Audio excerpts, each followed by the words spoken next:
জীবনে যদি খুব খারাপ সময় আসে তাহলে নিজের দুঃখ কষ্টগুলোকে এমন ভাবে নিজের মাঝে আড়াল করে রেখো যেন তোমার পাশে গা ঘেঁষে বসে থাকা মানুষটিও বুঝতে না পারে ভিতর থেকে তুমি কতটা ভেঙে গিয়েছো।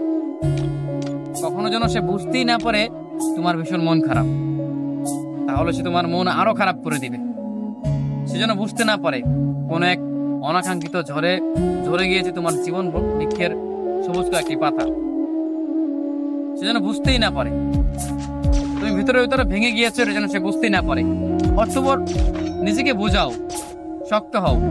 এই সামান্য ঝড়ে ঝরে যেতে নেই, সামান্য আঘাতে ভেঙে পড়তে নেই।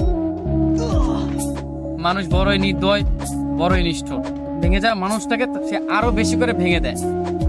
তুমি যদি মন খারাপ করে কাউকে কথাগুলো বলো তবে সে তোমাকে আরো ভীষণ করে ভেঙে দিবে।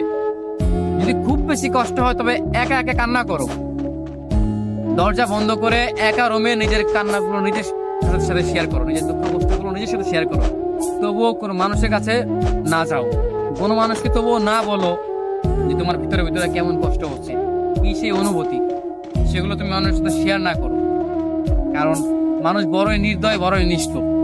তারা ভেঙে যাওয়া মানুষগুলোকে না বাঁচিয়ে উল্টো তারা আরো বেশি করে ভেঙে দেয়।